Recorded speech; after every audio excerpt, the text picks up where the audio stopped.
ॐ सर्वे भवन्तु सुखिनः सर्वे सन्तु निरामयाः सर्वे भद्राणि पश्यन्तु मा कश्चित् दुःखभाग् भवेत्। ॐ त्वमेव माता च पिता त्वमेव त्वमेव बन्धुश्च सखा त्वमेव त्वमेव विद्याधरणिं त्वमेव त्वमेव सर्वं मम देवदेवः त्वमेव सर्वं मम देवदेव। ओम शांति शांति शांति। ओम। आदरणीय धर्म प्रेमी सज्जनों, स्वागत है आपका इस वाल्मीकि रामायण के पठन में। वाल्मीकि रामायण का ये अयोध्या कांड का आज 31वां सर्ग।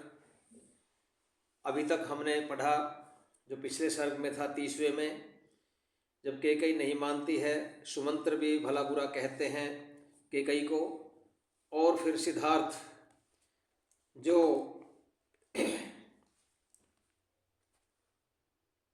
महाराज के ही जो हमारे महाराज दशरथ के ही अपने एक मंत्री होते हैं, वो भी उनको कैकेयी समझाते हैं और कैकेयी पर कोई प्रभाव नहीं होता। अंत में महाराज दशरथ कैकेयी को कह देते हैं, कैकेयी ठीक है, तुम नहीं मानती तो मैं इस राज्य को सुख धन सब कुछ छोड़ करके राम के साथ वन में जाऊंगा और तुम अपने पुत्र भरत के साथ यहीं पर सदा के लिए सुखपूर्वक राज्य का उपभोग करो। बहुत ही व्यथित थे महाराज दशरथ, बहुत ही दुखी थे। उनको समझाया, सुमंत्र जी ने भी समझाया, सिद्धार्थ जी ने भी समझाया, लेकिन कैकेयी पर उस वक्त कोई भी असर नहीं हुआ। सज्जनों, दुखित होकर के महाराज दशरथ कैकेयी को अलग अलग अलंकारों से, कभी पापिन, कभी काफ़ी कुछ ऐसे शब्द बोलते हैं कि वो शायद शब्द कोई भी ना बोले, लेकिन जब मन दुखित होता है तो इंसान पता नहीं क्या क्या कह देता है। इसी कड़ी में आज 31वें शरद के अंदर जब कैकेयी नहीं मानती है तो आगे क्या होता है सज्जनों, सुनिए। और बहुत ही एक मार्मिक ये सर्ग चल रहा है। मार्मिक तो सारी रामायण ही है सज्जनों। हम इसको अगर सही तरीके से पढ़ें और सही पढ़ें तो हमको हर बात पर आँखों के अंदर आंसू आते हैं कि क्या जीवन रहा था राम का, क्या रहा होगा, और कितने कष्ट, एक राजा का पुत्र होते हुए उन्होंने कितने कष्ट उठाए हैं।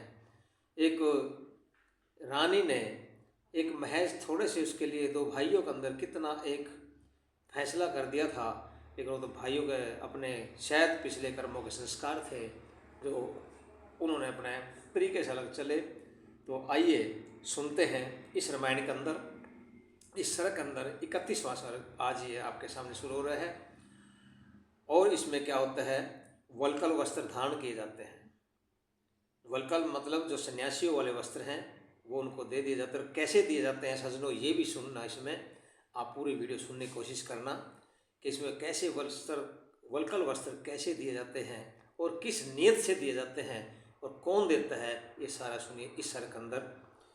प्रधान जो उनके मंत्री थे सिद्धार्थ के वचनों को सुनकर विनय मूर्ति श्री राम ने नम्रतापूर्वक महाराज दशरथ से कहा, क्या सुनिए। महाराज दशरथ से कहते हैं, जब सिद्धार्थ समझाया सिद्धार्थ ने कैकेयी को, लेकिन जब कैकेयी नहीं मानती है तो श्री राम क्या बोलते हैं कि महाराज, जब मैं राजभोगों को छोड़ चुका हूँ और वन में उत्पन्न होने वाले पदार्थों से अपना निर्वाह करना स्वीकार कर चुका हूँ, तो फिर मेरे साथ सेना आदि भेजने की क्या आवश्यकता है। राम बोलते हैं कि मैंने तो सब राजपाट छोड़ दिया और मैंने ये भी मंजूर कर लिया है कि मैं जंगल के अंदर जो भी मिलेगा, कंदमूल मिलेंगे, जो भी उनको खाकर गुजारा करूँगा, तो फिर मेरे साथ सेना किस लिए भेजना है, उसकी आवश्यकता नहीं है पिताजी। ये महाराज दशरथ को बोलते हैं श्री राम।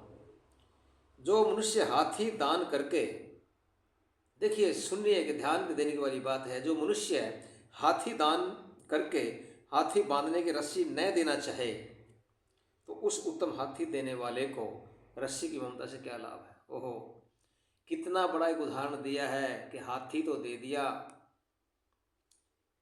हाथी दे दिया, लेकिन जो हाथी को बांधने वाली रस्सी होती है वो नहीं देता। तो उस उत्तम हाथी देने वाले को रस्सी की ममता से क्या लाभ है। मतलब यह है कि जब मैंने राजपाट छोड़ दिया तो फिर मुझे सेना क्या जरूरत है। सेना को रस्सी समझते हैं, इतना बड़ा राजपाट छोड़ दिया, कंदमूल खाने के लिए मैं तैयार हूँ, तो फिर मुझे क्या मतलब इस चीज़ से है। ये राम श्री राम बोलते हैं। हे सज्जन श्रेष्ठ जगत पते, मुझे सेना से क्या प्रयोजन।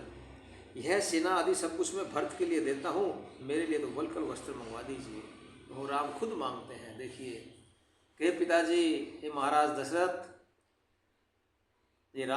ये सेना, ये जो भी कुछ है मैं भरत को देता हूँ, छोटे भाई भरत को देता हूँ। मेरे लिए तो सिर्फ इतना करना कि जो वलकल वस्त्र हैं, गिरवे वस्त्र हैं, उनको मंगवा दीजिए। मुझे 14 वर्ष तक वन में रहना है, अतः कंद मूल फल खोदने और काटने के लिए मुझे एक कुदाल और एक टोकरी मंगवा दीजिए। ओहो, जिससे मैं अब शीघ्र वन को प्रस्थान करूँ।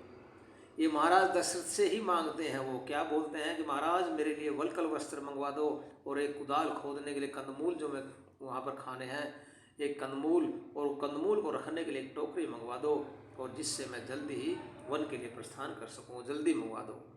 ये राम बोलते हैं। कितना बड़ा एक दुख मन पे था, लेकिन श्री राम की मर्यादा थी कि पिताजी के वचन को निभाने के लिए, पिताजी का वचन झूठा ना हो जाए, उसके लिए तैयार हो चुके हैं वो। सज्जनों से क्या होता है, देखिए उस जन समुदाय के बीच में निर्लज कैकेयी स्वयं वलकल वस्त्र ले आई और श्री राम से बोली, लो इन्हें पहनो। देखिए यहाँ पर क्या होता है कि पहले ही तैयार खड़ी है कैकेयी, क्या, वलकल वस्त्र लेकर के। राम कहते हैं पिताजी को कि पिताजी मेरे लिए वलकल वस्त्र मंगा दो, मुझे राज की जरूरत नहीं है, मुझे सेना की जरूरत नहीं है, तो वलकल वस्त्र मंगा दो ताकि मैं शीघ्रता से वन को चला जाऊं। तो उसी वक्त उसी भीड़ के अंदर, उसी जन समुदाय के बीच में कैकेयी खड़ी हुई है वलकल वस्त्र को लेकर के, और फिर कहती है निर्जलता से, लो इन्हें पहनो। राम की तरफ वो कपड़े कर देती है, गिरवे वस्त्र जो सन्यासी के होते हैं। और क्या होता है आगे, क्या होता है देखिए, सुनिए। से चीरे पुरुष व्याघ्र कैकेय्या प्रति गृह्यते, सूक्ष्म वस्त्रम विवक्षिह मुनि वस्त्राण व्यस्त है। कि पुरुष सिंह श्री राम ने कैकेयी से वे वलकल वस्त्र ले लिए और अपने बहुमूल्य महीन वस्त्रों को उतार कर मुनि वस्त्रों को धारण कर लिया। श्री राम ने वो वस्त्र ले लिए, वलकल वस्त्र कैकेयी से, और अपने जो कीमती वस्त्र उनके शरीर पर थे उनको उतारा और वलकल वस्त्र पहन लिए। राम ने देर नहीं लगाई। लक्ष्मण जी ने भी पिताजी के सामने ही सुंदर वस्त्रों को उतार कर तापस वस्त्र धारण कर लिए। लक्ष्मण ने भी ऐसे ही किया। जब राम ने वलकल वस्त्र पहन लिए तो फिर लक्ष्मण को पहनने थे। लक्ष्मण कोई राजसी कपड़ों में नहीं जाते फिर वो, क्यों कि लक्ष्मण तो राम का एक दिल था, और दिल राम लक्ष्मण का दिल था। दोनों भाई ऐसे बंधे थे कि जो वो करेंगे उन्हीं की सेवा के लिए लक्ष्मण भी करते थे, उन्हीं का अनुसरण करते थे। राम ने वलकल वस्त्र पहने तो लक्ष्मण ने भी वस्त्र पहन लिए, और पिताजी के सामने ही सब उस वलकल को देख सीता ने अपने पति श्री राम से कहा, वनवासी मुनि वलकल वस्त्र कैसे पहना करते हैं। अब वलकल वस्त्र कैकेयी ने सीता के लिए भी ला रखे थे, तो पता लग गया कैकेयी भी जाएगी, सीता भी जाएगी, तो उसके लिए भी ला रखे थे। लेकिन सीता जी पूछती है श्री राम को कि हे वनवासी मुनि वलकल वस्त्र कैसे पहना करते हैं, क्योंकि पता नहीं था सीता जी को। तो राम को पूछते कि वलकल वस्त्र कैसे पहनते। आगे देखिए, सुनिए आगे क्या होता है सजनों। तब इस कार्य में अकुशल सीता उस वलकल वस्त्र का एक सिरा गले में लपेट करके और दूसरा सिरा हाथ में पकड़ लज्जित हुआ खड़ी रही। पता नहीं था पहनने का, तब उसने क्या किया, एक जो सिरा था उसका तो उसको गले में लपेट लिया, कहीं देख लिया होगा जैसे भी कैसा बनता है, और दूसरा सिरा हाथ में पकड़ कर लिया और वो लज्जित होकर के शर्म से वहीं खड़ी रही। तो पता नहीं था बेचारी को। अब सीता की ऐसा हालत देखी राम ने, तो सीता की ऐसी हालत देख करके धर्मात्मा व श्रेष्ठ श्री राम ने तुरंत सीता के समीप जा करके उन रेशमी वस्त्रों के ऊपर उस चीर वस्त्र को स्वयं बांध दिया। जो वस्त्र वो पहने हुई थी सीता जी, उसके ऊपर उस वल्कल वस्त्र को बांध दिया, जैसे साड़ी रूप में, उसी को उसमें लपेट दिया। अब सीता जी को चीर धारण किए हुए देखकर महाराज दशरथ के गुरु वशिष्ठ जी ने सीता को वल्कल वस्त्र पहनने के लिए मना कर कैकेयी से कहा। वहाँ पर मुनि श्रेष्ठ वशिष्ठ भी थे। अब जैसे उन्होंने वल्कल वस्त्र श्री राम ने उनके ऊपर लपेटा, तो वहाँ पर गुरु वशिष्ठ जी बैठे थे और उनको वस्त्र पहनने के लिए मना कर दिया सीता को। और कैकेयी से क्या बोला गुरु वशिष्ठ जी ने, सुनिए कि आई दुर्बुद्धे, वो दुर्बुद्धि बोलते हैं, गुस्से में बोलते हैं वशिष्ठ महाराज, जो इतने बहुत ही एक ठंडे दिमाग के ऋषि थे वो, लेकिन उस वक्त गुस्से में हो जाते हैं कि जो एक परिवार की बहू, वो भी बड़ी बहू पत्नी जो राम की थी, वो भी वल्कल वस्त्र पहनने को तैयार हो गई, तो गुस्से में बोलते हैं वशिष्ठ जी कैकेयी को कि हे दुर्बुद्धे कुल कलंकनी, महाराज को धोखा देकर तुम मर्यादा का उल्लंघन कर चुकी है। महाराज को तूने धोखा दे दिया है। कुलंकनी बोला है उन्होंने, दुर्बुद्धि बोला है कि तुम्हारे अंदर बुद्धि नहीं, बहुत बुरी बुद्धि की हो तुम। कुलंकनी बोला है कि कुल के ऊपर तुमने कलंक लगा दिया, और महाराज को धोखा देकर तुम मर्यादा को तो उल्लंघन कर चुकी है। अस्तु जो हुआ सो हुआ, अब तो मर्यादा के भीतर रहो। कब तो तूने जो कुछ करना था कर लिया, लेकिन अब तो मर्यादा के भीतर रहो कि जो एक नारी है हमारी घर की बहू है बड़ी, उसको वल्कल वस्त्र दे रही हो। हे दुश्शीले देवी सीता वन को नहीं जाएगी, अभी तो श्री राम के वन से लौटने तक राज सिंहासन पर बैठकर राज्य शासन करेगी। ये हुक्म सुना देते हैं कौन, वशिष्ठ जी महाराज, कि सीता वन को नहीं जाएगी, कोई वस्त्र नहीं पहनेगी, बल्कि श्री राम के वन से लौटने तक 14 साल तक राज सिंहासन पर बैठकर राज शासन करेगी। राम की जगह सीता करेगी। क्यों? सीता राम की पत्नी है। ये गुरु वशिष्ठ जी अपनी तरफ से हुक्म सुना रहे हैं। और यदि सीता राम के साथ वन गई तो हम लोग ही नहीं किंतु सारे अयोध्यावासी राम के साथ वन चले जाएंगे। यहाँ पर गुरु वशिष्ठ भी धमकी दे देते हैं कि अगर सीता भी वन को चली गई तो फिर श्री राम ही क्यों, हम लोग ही नहीं किंतु सारे अयोध्यावासी सभी वन को चले जाएंगे। सज्जनों, कितना बड़ा गुरु जी जो है वरिष्ठ गुरु से, वो भी इस चीज़ का कर लेते हैं, गुस्से में बोल देते हैं। भरत और शत्रुघ्न भी चीर धारण करके तपस्वियों के वेश में अपने बड़े भाई के साथ वनवासी हो जाएंगे। यहाँ पर चर्चा चल रही है, कौन कर रहे हैं? गुरु वशिष्ठ जी कर रहे हैं, ऋषि वशिष्ठ कर रहे हैं, और बोल रहे हैं कि भरत और शत्रुघ्न भी जो वल्कल वस्त्र पहन करके चीर धारण करके तपस्वियों के वेश में, वो भी राम के साथ वन में जाएंगे, बड़े भाई के साथ वनवासी हो जाएंगे। जब इस राज्य की भूमि मनुष्य से शून्य हो जाएगी, केवल वृक्ष ही वृक्ष रह जाएंगे, तब कुटिल व्यवहार करने वाली प्रजा के अहित कारिणी तू अकेली वृक्षों पर राज करना। क्या बोलते हैं कि अयोध्यावासी भी चले जाएंगे, हम सब चले जाएंगे, ना कोई तुम्हारे पुत्र रहेंगे, ना शत्रुघ्न ना भरत रहेगा, राम और लक्ष्मण तो जा ही रहे हैं, तब यहाँ कोई नहीं रहेगा सिवाय वृक्षों के। और जब तुम उनको राज करना तो फिर वृक्षों से ही करना, उन अनमोल वृक्षों के साथ ही तुम रहना, उनके ऊपर ही राज करना। ये गुरु वशिष्ठ जी कह रहे हैं, गुस्से में कह रहे हैं। महाराज द्वारा अप्रसन्नता पूर्वक प्रदत्त इस राज्य को भरत यदि वह महाराज का पुत्र होगा तो कभी भी ग्रहण नहीं करेगा और न तेरे साथ पुत्र व्यवहार करेगा। हालांकि भरत आए नहीं थे, अपने ननिहाल में थे उस वक्त।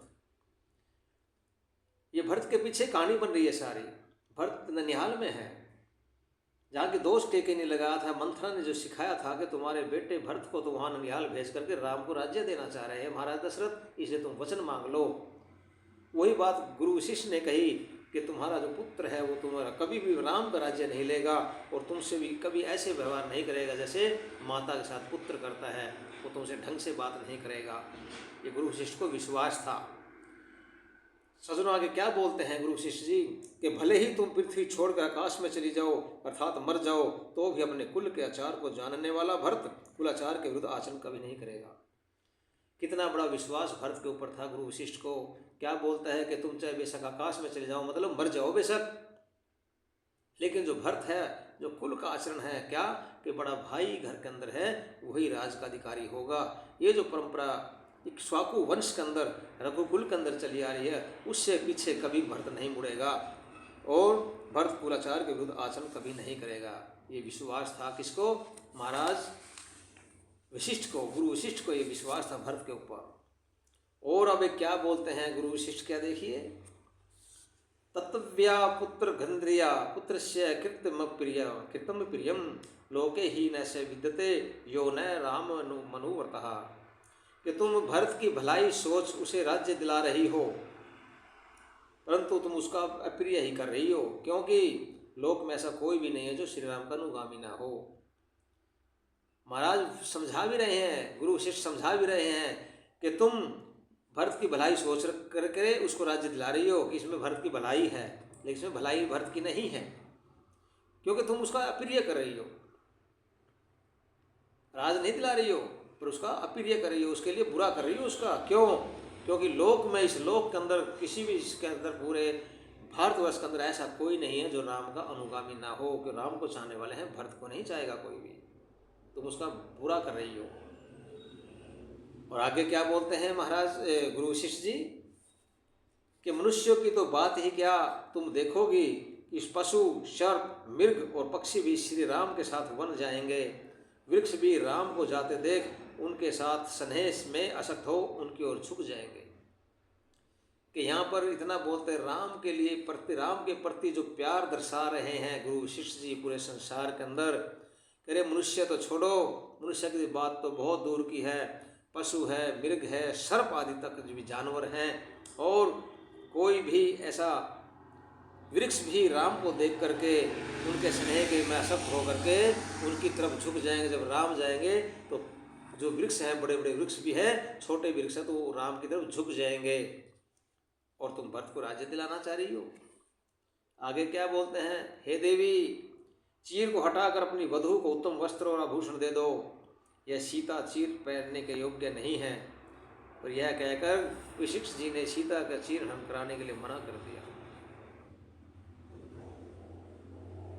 इतना एक वो किया है गुरु वशिष्ठ जी ने कि कैकेयी को हुक्म देते हैं और बोलते हैं कैकेयी कि तुम इस चीर को हटा दो, जो वल्कल वस्त्र लेकर के बैठी हो, इस चीर को जो सीता के शरीर पर जो राम ने लपेट दिया, इसको हटाओ और सीता को आभूषण दो और वस्त्र, उत्तम वस्त्र, अच्छे वस्त्र दे दो। क्यों? कि सीता ये चीर पहनने के योग्य नहीं है, सीता इसके लिए नहीं बनी है। और इस प्रकार कहकर वशिष्ठ जी ने सीता के चीर धारण करने के लिए मना कर दिया कि सीता इन वस्त्रों को धारण नहीं करेगी, पीले वस्त्रों को, सन्यासिनी के वस्त्रों को धारण नहीं करेगी। आगे क्या बोलते हैं वशिष्ठ जी कि हे कैकेयी राजपुत्री, तुमने अकेले राम के लिए वनवास मांगा था, अतः सीता वस्त्र आभूषणों से अलंकृत होकर वन में जाए और राम के साथ निवास करे। क्या बोलते हैं वशिष्ठ जी कि कैकेयी कि तुमने तो जो वनवास मांगा था राम के लिए मांगा था और किसी के लिए, सीता के लिए नहीं मांगा था, इसलिए सीता इन वस्त्रों में नहीं जाएगी। अगर सीता जाएगी तो वो क्या से जाएगी? वस्त्रों और आभूषणों से अलंकृत होकर के जाएगी, वो आभूषणों से जाएगी, गहनों से लद करके जाएगी, राजसी ठाठ बाट से जाएगी, वो ऐसे सन्यासिनी बन के नहीं जाएगी। क्यों? कि वनवास राम को तुमने दिया है, सीता को नहीं दिया। और अंत में सुनिए क्या बोलते हैं, विप्रश्रेष्ठ तथा अमित प्रभावशाली राजगुरु वशिष्ठ जी के ऐसा कहने पर भी सीता ने उस चीर को नहीं उतारती। क्यों? वह तो अपने प्यारे पति के समान ही वल्कल वस्त्र धारण कर वन में रहना चाहती थी। यहाँ पर क्या करते हैं, सीता फिर अपना दिखाती है कि सीता ने नहीं उतारा। क्यों? कि राम उसके प्यारे थे, उसके पति थे, और जैसे वेश पति ने बनाया था ऐसे पत्नी भी बनाएगी, और उन्हीं वस्त्रों, वल्कल वस्त्र धारण करके वन में रहना चाहती थी। वो उत्तम वस्त्र पहन करके, आभूषणों से अलंकृत होकर के वन में नहीं रहना चाहती थी, इसलिए वल्कल वस्त्र पहन करके वो सीता रहना चाहती थी। तो सज्जनों, यहाँ पर समझाते हैं गुरु वशिष्ठ भी कि तुम कैकेयी ऐसा मत करो, तुमने बहुत गलत काम किया है, भरत को राज्य दिलाना चाहती हो लेकिन तुम उसका बुरा कर रही हो। और समझाते हैं कि कैकेयी, तुमने राम को बोला था, राम के लिए वनवास मांगा था, सीता के लिए नहीं मांगा था, इसलिए सीता को ये वस्त्र मत दो और उनको उत्तम वस्त्र और आभूषण दो, क्योंकि सीता इसके लायक नहीं है। सीता तो एक रानी है और जाएगी वन में तो सीता अलंकृत होकर के जाएगी, वस्त्र आभूषण से पहन करके जाएगी, वल्कल वस्त्रों में जाएगी नहीं जाएगी। लेकिन यहाँ पर सीता कहती है कि जब जाएगी तो मना कर देती है वो कि चीर को नहीं उतारती, और न उसे उतारती भी क्यों कि वह तो अपने प्यारे पति के समान ही वल्कल वस्त्र धारण करके वन में रहना चाहती थी, अपने पति के साथ रहना चाहती थी। सजनों, यहाँ पर ये सर्ग समाप्त होता है, 31वां सर्ग। इसमें आपने सुना कि राम को, लक्ष्मण को और सीता को वल्कल वस्त्र दे दिए जाते हैं। कैकेयी ने अपने हाथों से वल्कल वस्त्र दिए कि कैकेयी जो पूरे नाश पर उतरी हुई थी, इसलिए कैकेयी नहीं मानी। गुरु वशिष्ठ ने बहुत समझाया लेकिन वो नहीं मानी, और आखिरी में आकर के राम ने वस्त्र पहन लिए, लक्ष्मण ने वल्कल वस्त्र पहन लिए और सीता ने भी वस्त्र पहन लिए। जब गुरु वशिष्ठ ने समझाया तो उन्होंने यही उनके मन में था कि मेरे पति जो वल्कल वस्त्र पहनकर वन को जाएंगे और मैं भी जा रही तो मैं वल्कल वस्त्रों में ही जाऊँगी, आभूषणों से नहीं जाऊँगी। यहाँ पर यह सर्ग 31वां समाप्त होता है। सजनों, आगे क्या होता है अगले सर्ग के अंदर आप सुनिए। तब तक के लिए आपका बहुत बहुत धन्यवाद। इति ओम शम शादा नमस्ते।